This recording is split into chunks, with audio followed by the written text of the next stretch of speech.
चलो स्टार्ट करते हैं नया सेशन। ओके, एक्चुअल में ये वाले सेशन में मैं वो सारी प्रॉब्लम्स या वो सारे प्रोग्राम्स के सॉल्यूशन बताने वाला हूँ जो लास्ट क्लास में मैंने दिए थे, और आपसे अगर बाय चांस नहीं बने थे, एक्चुअल में कुछ एक स्टूडेंट्स ने मुझे रिक्वेस्ट किया था कि इस टाइप का हमें कुछ कुछ आउटपुट बना के दिखा दो, हमसे नहीं बन पा रहा है। जिनसे बन गया दैट इज एक्सीलेंट, है ना, उनके लिए वीडियो नहीं अगर सारे लास्ट क्लास वाले प्रोग्राम बन गए हैं तो। बट अगर नहीं बने हैं, जैसे मैंने इस टाइप के कुछ प्रोग्राम दिए थे, ये 3 प्रोग्राम मैंने अलग से निकाल के रखे हुए हैं। ये 3 प्रोग्राम में काफी सारे लोगों को दिक्कतें आई है ना, तो मैं इन तीनों को कवर अप करवा देता हूँ कि ये किस तरीके से काम करेंगे। Okay, so step by step one देखते हैं। सबसे पहले अपन ये वाला प्रोग्राम बनाते हैं, ठीक है। तो इसमें सबसे पहली नजर तो मेरी इस पे जा रही है कि ये एक सीधा पिरामिड है, नॉर्मल पिरामिड है। ओके, मतलब दोनों लूप सेम वैल्यू से स्टार्ट होंगे और सेम डायरेक्शन में ट्रेवल करेंगे। ओके, दूसरा ये 1 से स्टार्ट हो रहा है लेकिन कंसिस्टेंसी नहीं है। देखो 1 के बाद ये 2 से स्टार्ट हो गया है ना, 2 और 3 प्रिंट कर रहा है, फिर ये 4 5 6 प्रिंट कर रहा है, फिर 7 8 9 10 प्रिंट कर रहा है। अगर इसको ऐसे पढ़ेंगे तो समझ में नहीं आएगा। एक्चुअल में ये 1 2 3 4 5 6 7 8 9 10 कॉन्स्टेंटली बढ़ते हुए नंबर प्रिंट कर रहा है। मतलब यहाँ ना तो आई प्रिंट होता हुआ दिख रहा है, ना ही जे प्रिंट होता हुआ दिख रहा है, क्योंकि अगर हम आई प्रिंट करेंगे तो कॉन्स्टेंट वैल्यूज प्रिंट हो जाएंगी, और अगर हम जे प्रिंट करेंगे तो हर बार री इनिशियलाइज होगा, मतलब एक फिक्स वैल्यू से स्टार्ट होगा और एक फिक्स वैल्यू तक जाएगा, है ना। यहाँ ऐसा कुछ भी दिख नहीं रहा है। ओके, तो ऐसे केस में सबसे पहले दोनों लूप सेम वैल्यू से स्टार्ट होंगे, वो तो ठीक है। दूसरा, यहाँ नंबर ऑफ रोज कितनी है, सिर्फ 4, तो आउटर लूप हमारा चलेगा 4 बार, है ना। मैंने क्या किया यहाँ पर, i इज इक्वल्स टू 1 से स्टार्ट किया। ओके, सॉरी 1 से स्टार्ट किया, देन इसको मैंने लेस देन इक्वल टू कहां तक चलाया, 4 तक। ओके, और वो भी प्लस प्लस डायरेक्शन में, ठीक है। देन इसके जस्ट बाद हमने लिखा j is equals to 1, j is less than equal to i, j plus plus. तो आउटर स्ट्रक्चर तो रेडी हो गया, लेकिन यहाँ ना तो i प्रिंट कर सकते हैं ना j। तो हमने क्या किया, यहाँ पर एक एक्स्ट्रा वेरिएबल ले लिया जिसका नाम रख दिया k, और इसको इनिशियलाइज कर दिया 1 से। और मैंने इसको ये इंस्ट्रक्शन दिया तुझे k को प्रिंट करना है, और जब भी k प्रिंट होगा साथ में k की वैल्यू इंक्रीमेंट भी कर दो, क्योंकि ना तो i प्रिंट हो रहा है ना j। अब जब भी k प्रिंट होगा ना, k से इंक्रीमेंट भी हो जाएगा, मतलब जब 1 प्रिंट हो गया तो अगली बार 2 ही प्रिंट करेगा, 2 प्रिंट कर दिया तो अगली बार 3 ही प्रिंट करेगा, 3 प्रिंट कर दिया तो अगली बार 4 ही प्रिंट करेगा, ठीक है। आपको समझाने के लिए मैं यहाँ पर i is equals to something लिख देता हूँ, then j is equals to something लिख देता हूँ, और k is equals to something लिख देता हूँ, ठीक है। यहाँ पर i j k की वैल्यू लिखेंगे। इनिशियली i की वैल्यू 1 है, कंडीशन इज ट्रू, यहाँ पर देख लो आप, ठीक है। नीचे आया j is equals to 1, condition is again true, है ना, 1 is less than equal to 1 जैसा कुछ लिखा हुआ है यहाँ पर। ओके, अब हमने यहाँ पर k को प्रिंट किया। अच्छा बताओ k की बाय डिफॉल्ट वैल्यू कितनी थी, 1, तो टेक्निकली नीचे क्या प्रिंट हो गया होगा, 1 प्रिंट हो गया होगा। जैसे ही 1 प्रिंट हुआ, k प्लस प्लस, k की वैल्यू बढ़ के कितनी हो गई, 2। अब हम लूप में हैं इसलिए यहाँ से ऊपर गए होंगे, ऊपर जाके हमने j प्लस प्लस किया। जैसे ही j प्लस प्लस किया तो j की वैल्यू कितनी हो गई, 2। जैसे ही j की वैल्यू 2 हुई, बहुत ध्यान से सुनना, जैसे ही j की वैल्यू 2 हुई, हम कंडीशन को चेक करेंगे, क्या 2 छोटा होता है 1 से, नहीं, हम बाहर आए और लाइन चेंज हो गई। अब हम यहाँ से ऊपर गए, जैसे ही हम यहाँ से ऊपर गए i प्लस प्लस हुआ, i की वैल्यू कितनी हो गई, 2।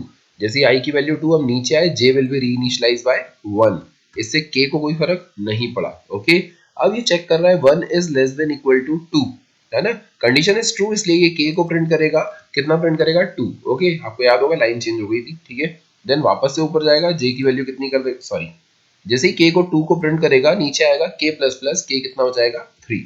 ओके, जैसे ही k की वैल्यू 3, हम यहां से ऊपर गए, j प्लस प्लस, j कितना हो जाएगा, 1, सॉरी 1 तो था, कितना हो जाएगा, 2।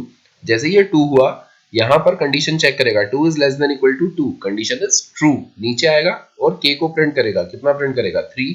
जैसे ही 3 प्रिंट हुआ, k प्लस प्लस, k कितना हो जाएगा, 4। ओके, k 4 होने के बाद यहाँ से हमारा कर्सर ऊपर जाएगा और j की वैल्यू कितनी कर देगा, 3। अब 3 छोटा होता है क्या 2 से, नहीं, कंडीशन फॉल्स, तो हम बाहर आए, मतलब क्या हुआ, लाइन चेंज, कर्सर नीचे आ गया। जैसे ही कर्सर नीचे आया, हम वापस से ऊपर गए, i प्लस प्लस, i कितना हो गया, 3, i की वैल्यू 3, j कहां से स्टार्ट हुआ, 1 से। ओके, अब ये 1 से लेकर 3 तक चलने वाला है, देखो 1 से स्टार्ट हो रहा है और लेस देन इक्वल टू 3 तक चल रहा है, मतलब 3 बार चलेगा, और 3 बार k की नेक्स्ट नेक्स्ट वैल्यू प्रिंट करेगा। जैसे क्या 1 छोटा होता है 3 से, हाँ, तो क्या करेगा, 4 को प्रिंट कर देगा और साथ में k प्लस प्लस अप्लाई कर देगा, तो कितना हो जाएगा, 5। यहाँ से ऊपर गए, j प्लस प्लस, j कितना हो जाएगा, 2। जैसे ही j की वैल्यू 2, कंडीशन अभी भी ट्रू, है ना, क्या प्रिंट होगा, 5। ओके, k की वैल्यू 5 है ना, तो क्या प्रिंट होगा, 5। Just a second. Okay, then वापस से k प्लस प्लस होगा, k की वैल्यू कितनी हो जाएगी, 6, ठीक है। फिर से ऊपर गए, j प्लस प्लस हुआ, j की वैल्यू कितनी हो गई, 3, condition again true, 3 is less than equal to 3, क्या करेगा, 6 को प्रिंट करेगा। फिर से आगे बढ़ेगा तो k प्लस प्लस 7, ऊपर जाएगा यहाँ पर j प्लस प्लस कितना हो जाएगा 4, कंडीशन क्या हो जाएगी फॉल्स, क्योंकि यहाँ पर 4 is less than equal to 3 वाली कंडीशन चेक हो रही है। लाइन चेंज होगी मतलब कर्सर कहाँ आ जाएगा नीचे, फिर से ऊपर जाएगा i प्लस प्लस कितना हो जाएगा 4। अब टेक्निकली ये 1 से नहीं इनिशियलाइज होगा। अब j वाला लूप 1 से 4 तक चलने वाला है, मतलब कितनी बार चलने वाला है 4 बार चलने वाला है, और चारों बार k की वैल्यू प्रिंट करेगा, तो मतलब 7, 8, 9 और 10 प्रिंट करेगा। ओके, एट लास्ट जो सिचुएशन बनेगी मैं वो बता देता हूँ। ये 11 हो चुका होगा, ये 5 हो चुका होगा, कंडीशन फॉल्स ही होगी, लाइन चेंज होगी, बाहर आएंगे, ऊपर जाएंगे, आई की वैल्यू भी बढ़ के कितनी हो जाएगी 5। ओके, कंडीशन हो जाएगी फॉल्स, तो हम निकल जाएंगे बाहर। तो आउटपुट कुछ इस टाइप का देखने को मिलेगा। ठीक है, ये प्रोग्राम मैं कॉपी कर देता हूँ इफ इन केस अगर मैं आपसे शेयर करता हूँ उसके लिए। ठीक है, तो यहाँ पर इस प्रोग्राम को लिख देते हैं कि ये प्रोग्राम लिखेंगे तो ये वाला आउटपुट आएगा। अब जो अगला प्रोग्राम है वो थोड़ा सा ट्रिकी पार्ट है ना, समझ में आ गया होगा आई थिंक पिछला वाला।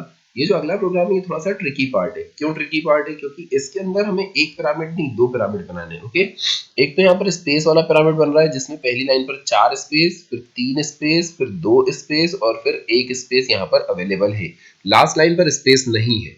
ठीक है, अगर डाल भी दोगे तो किसी को पता नहीं चलेगा यहाँ पर, लेकिन है ही नहीं तो क्यों जबरदस्ती कर रहे हैं उसमें, है ना। तो एक पिरामिड उल्टा चल रहा है जो आउटर लूप से छोटा है, और एक पिरामिड सीधा चल रहा है जो आउटर लूप के बराबर वाला है, मतलब 5 लाइन वाला है। ठीक है, तो हम ऐसे केस में क्या करेंगे, यहाँ पर 3 लूप लगाएंगे। ओके, सबसे पहले एक लूप चला लेते हैं जो 5 बार चले। ठीक है, तो ये हो गया 5 बार चलने वाला लूप। ओके, एक लूप जो कि स्टार को प्रिंट करे, तो ये सब हटा दिया। ठीक है, अच्छा एक चीज नोटिस कर लेते हैं, जितना मैंने अभी लिखा है वो सही है या नहीं। ठीक है, तो सबसे पहले बताओ स्टार कितने प्रिंट हो रहे हैं। पहली लाइन पर 1 स्टार, दूसरी लाइन पे 2 स्टार, तीसरी लाइन पे 3 स्टार, मतलब इनका शेप भले राइट साइड खसक गया है, लेकिन जो हमने सबसे पहला प्रोग्राम बनाया था ना ये उसके जैसा ही है।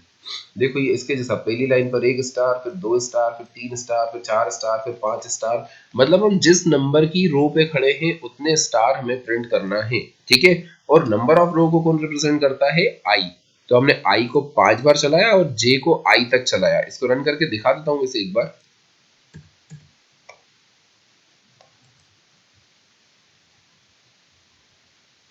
ठीक है, यहाँ पर ये नॉर्मली प्रिंट हुआ है, लेकिन मुझे ऐसा नहीं चाहिए। इसके पहले स्पेस वाला पिरामिड और प्रिंट कर देना तो ये राइट साइड खसक जाएगा। अब स्पेस वाला पिरामिड प्रिंट करने के लिए मैं क्या कर रहा हूँ, सबसे पहले दिमाग लगा रहा हूँ क्या, कि जो स्पेस वाला पिरामिड है ना वो उल्टा पिरामिड है। बहुत ध्यान से देखो, यहाँ पर स्पेस वाला पिरामिड एक उल्टा पिरामिड है। ठीक है, तो उल्टा पिरामिड बनाने के लिए हम क्या करते हैं, अगर आई 1 से स्टार्ट हुआ है तो जे को 5 से स्टार्ट करेंगे। लेकिन मैं क्योंकि यहाँ पर एक एक्स्ट्रा वेरिएबल ले रहा हूँ आपको समझाने के लिए, कंपलसरी नहीं है, जे से भी काम हो जाएगा, लेकिन मैं आपको समझाने के लिए क्या कर रहा हूँ, यहाँ पर थोड़ा सा अलग तरीके से लिख देता हूं। मैं अब k को स्टार्ट करता हूं 5 से, मैं इसको लेके जाता हूं greater than equal to i तक, और k minus minus, sorry for that, यहाँ पर i लिखा गया है मिस्टेकनली, इसने खुद से लिख दिया एक्चुअली, उसके कारण ऐसा हुआ। मैं लिखता तो पूरा k के हिसाब से लिखता है। ओके, चलो खैर k माइनस माइनस। ओके, तो ध्यान से देखो, अगर हम आई और के वाले लूप को देखें तो आई 1 से स्टार्ट हो रहा है और इंक्रीमेंट डायरेक्शन में जा रहा है, के 5 से स्टार्ट हो रहा है और डिक्रीमेंट डायरेक्शन में जा रहा है। मतलब अगर ये सीधा और ये उल्टा चल रहा है तो उल्टा पिरामिड बनाएगा। हम एक काम करते हैं, इसके अंदर आके एक लाइन लिख देते हैं, कौन सी, प्रिंट एफ डबल कोट्स में स्पेस। प्रिंट एफ के अंदर जो भी लिखा जाए वो क्या होता है, प्रिंट हो जाता है। तो मैंने यहाँ पर स्पेस प्रिंट कर दिया। ठीक है, मैं इसको एक बार रन करके दिखाता हूँ, फिर एक्सप्लेन करता हूँ ये काम कैसे कर रहा है। और ये गलत है प्रोग्राम, माइनर सी मिस्टेक है इसके अंदर। देखो दिख रहा है क्या, जैसा हम आउटपुट एक्सपेक्ट कर रहे थे वैसा ही नहीं है, वैसा नहीं है। यहाँ पर एक स्पेस एक्स्ट्रा दिख रही है, अगर आप नोटिस कर पा रहे हो तो यहाँ एक एक्स्ट्रा स्पेस है, जबकि मैंने आपको मेंशन किया था लास्ट लाइन पे एक स्पेस नहीं है। एक्चुअल में क्या, हमने जो इंटरनल वाला लूप चलाया है ना ये वाला, ये 5 बार चलाया है, जबकि स्पेस वाला पिरामिड 4 लाइन का ही है। देखो 1 2 3 और ये 4 लाइन का ही है ना, तो इसको हमें एक कम करना पड़ेगा। तो या तो आप इसको 4 से चला लो, या फिर ग्रेटर देन इक्वल टू में से इक्वल टू का साइन हटा दो, खाली ग्रेटर देन तक चला दो, तो टेक्निकली क्या हुआ, एक बार कम चलेगा, है ना। चलो खैर कंटिन्यू करते हैं। यहाँ पर सबसे पहले बताओ आई की इनिशियल वैल्यू क्या है, तो आई की इनिशियल वैल्यू है 1। ओके, देन हमारे पास एक और वेरिएबल है जे, जिसकी वैल्यू हम लिख देते हैं यहाँ पर लेट से 1, थोड़ी देर बाद होने वाली है। और एक और वेरिएबल है के, जिसकी इनिशियल वैल्यू क्या है 5। ओके, ध्यान से सुनना, आई की वैल्यू 1, कंडीशन ट्रू, हम 5 से स्टार्ट हुए और ग्रेटर देन 1 तक जा रहे हैं। क्या 5 1 से बड़ा है? हाँ, स्पेस प्रिंट करेगा, ऊपर जाएगा, अभी कोई लाइन वाइन चेंज नहीं हुई है, जस्ट ऊपर जाएगा, k माइनस माइनस k कितना हो जाएगा 4, ऊपर जाएगा, कंडीशन चेक करेगा और फिर से स्पेस प्रिंट करेगा क्योंकि k की वैल्यू 4 हो गई और 4 बड़ा होता है 1 से। हाँ, एक और स्पेस, देन इसके बाद वापस से k माइनस माइनस कितना हो जाएगा 3, फिर से ऊपर जाएगा, 3 बड़ा होता है 1 से। हाँ, क्या करेगा, स्पेस प्रिंट करेगा, फिर ऊपर जाएगा, 2 हो जाएगा, 2 बड़ा होता है 1 से, बिल्कुल, क्या करेगा, एक और स्पेस प्रिंट करेगा। अगर आपने काउंट किया हो तो 4 स्पेस प्रिंट हो चुकी हैं। जैसे ही ये ऊपर जाएगा और k माइनस माइनस करेगा तो k की वैल्यू कितनी हो जाएगी 1, और जैसे ही k की वैल्यू 1 होगी, 1 बड़ा होता है क्या 1 से, नहीं, कंडीशन क्या हो जाएगी फॉल्स, हम आ जाएंगे बाहर। जैसे ही हम बाहर आए, j कहां से स्टार्ट होगा 1 से, और कहां तक जाएगा 1 तक, मतलब ये एक ही बार चलने वाला है, 1 is less than equal to 1, क्या प्रिंट करेगा स्टार। टेक्निकली जिस लाइन पे हम खड़े हैं वहां पर 1 2 3 4 स्पेस आ गई और एक स्टार आ गया। जैसे ही j की वैल्यू 2 होगी, कंडीशन क्या हो जाएगी फॉल्स, हम बाहर निकलेंगे और लाइन क्या हो जाएगी चेंज, मतलब कर्सर कहाँ आ जाएगा नीचे। ओके, देन यहां से ऊपर जाएगा, i प्लस प्लस करेगा, i की वैल्यू कितनी हो जाएगी 2, और जैसे ही i की वैल्यू 2 होगी, ओके, जैसे ही i की वैल्यू 2 होगी, नीचे आगे k को कहां से स्टार्ट करेगा 5 से। जैसे ये 5 से स्टार्ट हुआ, आप देखो ये 5 से ग्रेटर देन 2 तक जा रहा है, मतलब 5 4 और 3 के लिए चलेगा। ओके, जैसे ही 2 होगा कंडीशन फॉल्स हो जाएगी, मतलब 5 4 3 के लिए चला, 3 बार चला, 3 बार चला तो 3 बार स्पेस प्रिंट किया होगा। जैसे ही 3 स्पेस प्रिंट हुई, ओके, आगे बढ़ के जब इसकी वैल्यू 2 हो जाएगी, 2 ग्रेटर देन 2 फॉल्स हो जाएगा, बाहर आएगा, ये 1 से स्टार्ट होगा और 1 से लेकर कहां तक जाएगा 2 तक जाएगा। ओके, ठीक है, 1 से लेकर 2 तक जाएगा। जैसे ही ये 1 से 2 तक जा रहा है, मतलब 2 बार चल रहा है, कितनी बार प्रिंट करेगा 2 बार स्टार प्रिंट करेगा, मतलब यहाँ पर कितने स्टार आ जाएंगे 2 स्टार। मतलब जब आउटर लूप 4 बार चला, सॉरी आउटर लूप 5 बार चला, तो पहली बार में ये 4 बार चला, ये 1 बार चला। अब जब अगली बार आई की वैल्यू चेंज हो गई तो ये 3 बार चला, ये 2 बार चला, 1 से लेकर 2 तक, फिर लाइन चेंज करेगा। अब आई की वैल्यू कितनी हो जाएगी, आई की वैल्यू हो जाएगी 3। ओके, जैसे ही आई की वैल्यू 3, तो ये 1 से लेकर, सॉरी, ये 5 से लेकर ग्रेटर देन 3 तक चलेगा, 5 और 4 के लिए चलेगा। जैसे ही 3 होगा कंडीशन फॉल्स हो जाएगी, क्या करेगा स्पेस प्रिंट करेगा, मतलब 5 और 4 के लिए स्पेस। जब यहां से बाहर निकलेगा तो यहाँ पर आई की वैल्यू 3 इमेजिन करो, ये 1 से लेकर 3 तक स्टार प्रिंट करेगा। आई थिंक बात समझ में आ रही है ना, इतना ड्राई रन करना सीख लिया, अब तो आता ही है ना। सो क्या करा इसने, 3 स्टार प्रिंट कर दिया। जब आई की वैल्यू 4 हो जाएगी नेक्स्ट लाइन पे, है ना, तो ये 5 इज ग्रेटर देन 4, एक स्पेस प्रिंट करेगा, और 1 से लेकर 4 4 स्टार प्रिंट करेगा, मतलब output will look like this. Okay, then line change, i की वैल्यू 5, ठीक है।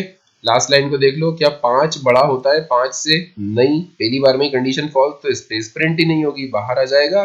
देन जे 1 से लेकर 5 तक चल रहा है तो कितने स्टार प्रिंट करेगा 5। ये थोड़ा सा फास्ट फॉरवर्ड में समझाया क्योंकि इतनी बार मैंने चला के दिखा दिया, मुझे लगता नहीं इसको बार बार एक्सप्लेन करने की जरूरत है, तो कुछ ऐसा आउटपुट हमें देखने को मिलना चाहिए। ठीक है, तो मैं इसी कोड को रन करके दिखा देता हूँ। सी, जो हम एक्सपेक्ट कर रहे थे एग्जैक्टली वैसा आउटपुट आया है। तो मैं इस प्रोग्राम को भी कॉपी कर लेता हूँ यहाँ से, ओके, और इसके जस्ट बाद यहाँ पर जाकर के मैं पेस्ट कर देता हूँ। ओके, देन इसके बाद हमें अगला प्रोग्राम बनाना है ये वाला। अच्छा, इस प्रोग्राम और इस प्रोग्राम को अगर आप ध्यान से देखो तो ये जहां पर मेरा माउस पॉइंटर चल रहा है उसके लेफ्ट साइड में, है ना, ये वाला सेक्शन जो है, ये वाले स्टार को अगर भूल जाए तो ये वही प्रोग्राम है जो थोड़ी देर पहले बना के दिखाया। ठीक है, तो अब आप सोच रहे होगे एक स्पेस इधर प्रिंट हो रही है, एक स्पेस इधर की स्पेस को गोली मार दो, इसके बाद कितनी स्पेस आपको दिख रही है क्या, तो खाली छोड़ दो ना।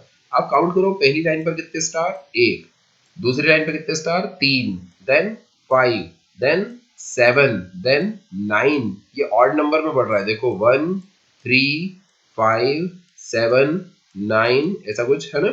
सो नंबर ऑफ रोज 5 है, बिल्कुल, तो हमने इसको 5 बार चला दिया आउटर लूप को। ठीक है, स्पेसेस में कोई चेंज है क्या, नहीं, बिल्कुल इसके जैसी स्पेस है, देखो पहले 4 स्पेस, फिर 3 स्पेस, फिर 2 स्पेस, फिर 1 स्पेस, फिर 0। ठीक है, अब स्टार के ऊपर चेंजेस करना है, तो देखो मैंने इस लूप को तो छेड़ा ही नहीं क्योंकि स्पेस तो बिल्कुल परफेक्ट प्रिंट हो रही है। ओके, अब ऑड नंबर की सीरीज, अगर आपने एपी जीपी एचपी टाइप के कुछ कॉन्सेप्ट पढ़े हो 11th 12th में या समथिंग, तो उस टाइम पे आपको ये पढ़ाया गया होगा कि ऑड नंबर की सीरीज जनरेट करने के लिए 2 into n minus one formula लगाया जाता है। ओके, तो ये 2 इंटू एन की जगह मैं 2 इंटू आई बोल दूं, क्योंकि यहाँ मेरा लूप एन के हिसाब से नहीं आई के हिसाब से चल रहा है। तो आपका ये जो लूप आई तक चल रहा है, मैंने यहाँ पर ब्रैकेट लगाया और लिखा 2 इंटू आई माइनस वन। ठीक है, तो जब आई की वैल्यू 1 होगी तो ये 2 into one minus one that is 1 एक बार चलेगा, है ना। इसको कैलकुलेट कर लो, 2 इंटू टू माइनस वन, ठीक है, sorry 2 into one minus one, sorry. Okay, जब नेक्स्ट लाइन पे आई की वैल्यू 2 हो जाएगी, है ना, तो ये 2 इंटू टू माइनस वन मतलब 2 इंटू टू 4 माइनस वन 3, 3 बार चलेगा। ठीक है, जब आई की वैल्यू 3 हो जाएगी, ठीक है, तो ये 2 इंटू थ्री माइनस वन 5 बार चलेगा। फिर आई की वैल्यू 4 हो जाएगी, तो ये 2 इंटू फोर माइनस वन, मतलब ये ऑड नंबर्स में चलेगा। ठीक है, तो मैं एक बार रन करके दिखा देता हूँ, आई थिंक समझ में आ गया होगा। नहीं समझ में आया तो बिल्कुल मैसेज करके पूछ लेना, मैं बता दूंगा, एक्सप्लेन कर दूंगा इस पे, है ना। तो जो हम एक्सपेक्ट कर रहे थे ये भी आ गया है। ठीक है, अब मैं आज के लिए एक नया टास्क आप लोगों को असाइन कर रहा हूँ, ज्यादा बड़ा टास्क नहीं है, ओके, बट हाँ असाइन करूंगा। ठीक है, तो उसमें क्या है, इसी के नीचे आपको और लूप लगाना है। अब आप 3 लूप से बनाओ या 10 लूप से बनाओ, मुझे कोई फर्क नहीं पड़ता। ओके, यहां पर आपको कुछ ऐसा आउटपुट मुझे प्रिंट करके दिखाना है। ठीक है, इसमें आधा प्रोग्राम तो मैंने बना दिया ये वाला। ओके, नीचे वाला आपकी इच्छा, आप कैसे बनाते हो, मैं हिंट देता हूं, इसको अलग बनाना, इसको अलग बनाना। ये वाला पिरामिड इसका जस्ट ऊपर वाले का जस्ट अपोजिट है, बस फर्क ये है कि ये 5 लाइन का है और ये 4 लाइन का है। इसमें एक स्पेस से स्टार्ट हो रही है और ये जीरो स्पेस वाला भी था, है ना, इसमें जीरो स्पेस इंक्लूडेड नहीं है, ये लाइन तो दोनों के बीच में कॉमन है ना, तो इस लाइन को इग्नोर कर देना, बाकी पूरा लॉजिक रहेगा थोड़ा सा सिमिलर, कुछ चेंजेस करके बन जाएगा आपसे। ठीक है, तो एक काम करते हैं, इसको पहले कॉपी कर लेते हैं। ओके, और अपने वाले कोड में से इसको रिमूव कर देते हैं ताकि मुझे समझाने में आसान रहे। मैंने ये वाला कोड बना दिया है जिसका ये डेटा लिखा हुआ है, यहाँ पर एक्चुअल कोड यहाँ लिखा हुआ है, मैं इसको पेस्ट कर देता हूँ। ओके, और ये वाला जो कोड है ना, ये आपको बनाना है। ठीक है, सो जल्दी जल्दी बना लेना इसको, और इसके नेक्स्ट सेशन को मैं नेक्स्ट क्लास में कल पोस्ट कर दूंगा। ठीक है, कल 5 साढ़े 5 बजे के अराउंड अराउंड पोस्ट कर दूंगा मैं। ठीक है, इसके आगे जो हमारा टॉपिक है उसका नाम है डू वाइल लूप, बहुत आसान टॉपिक है, बहुत इजीली समझ में आ जाएगा। ठीक है, तो आज की क्लास अपन यहीं ओवर करते हैं, नेक्स्ट क्लास आपकी कल शाम को रहेगी। ओके, चलो सी यू देन।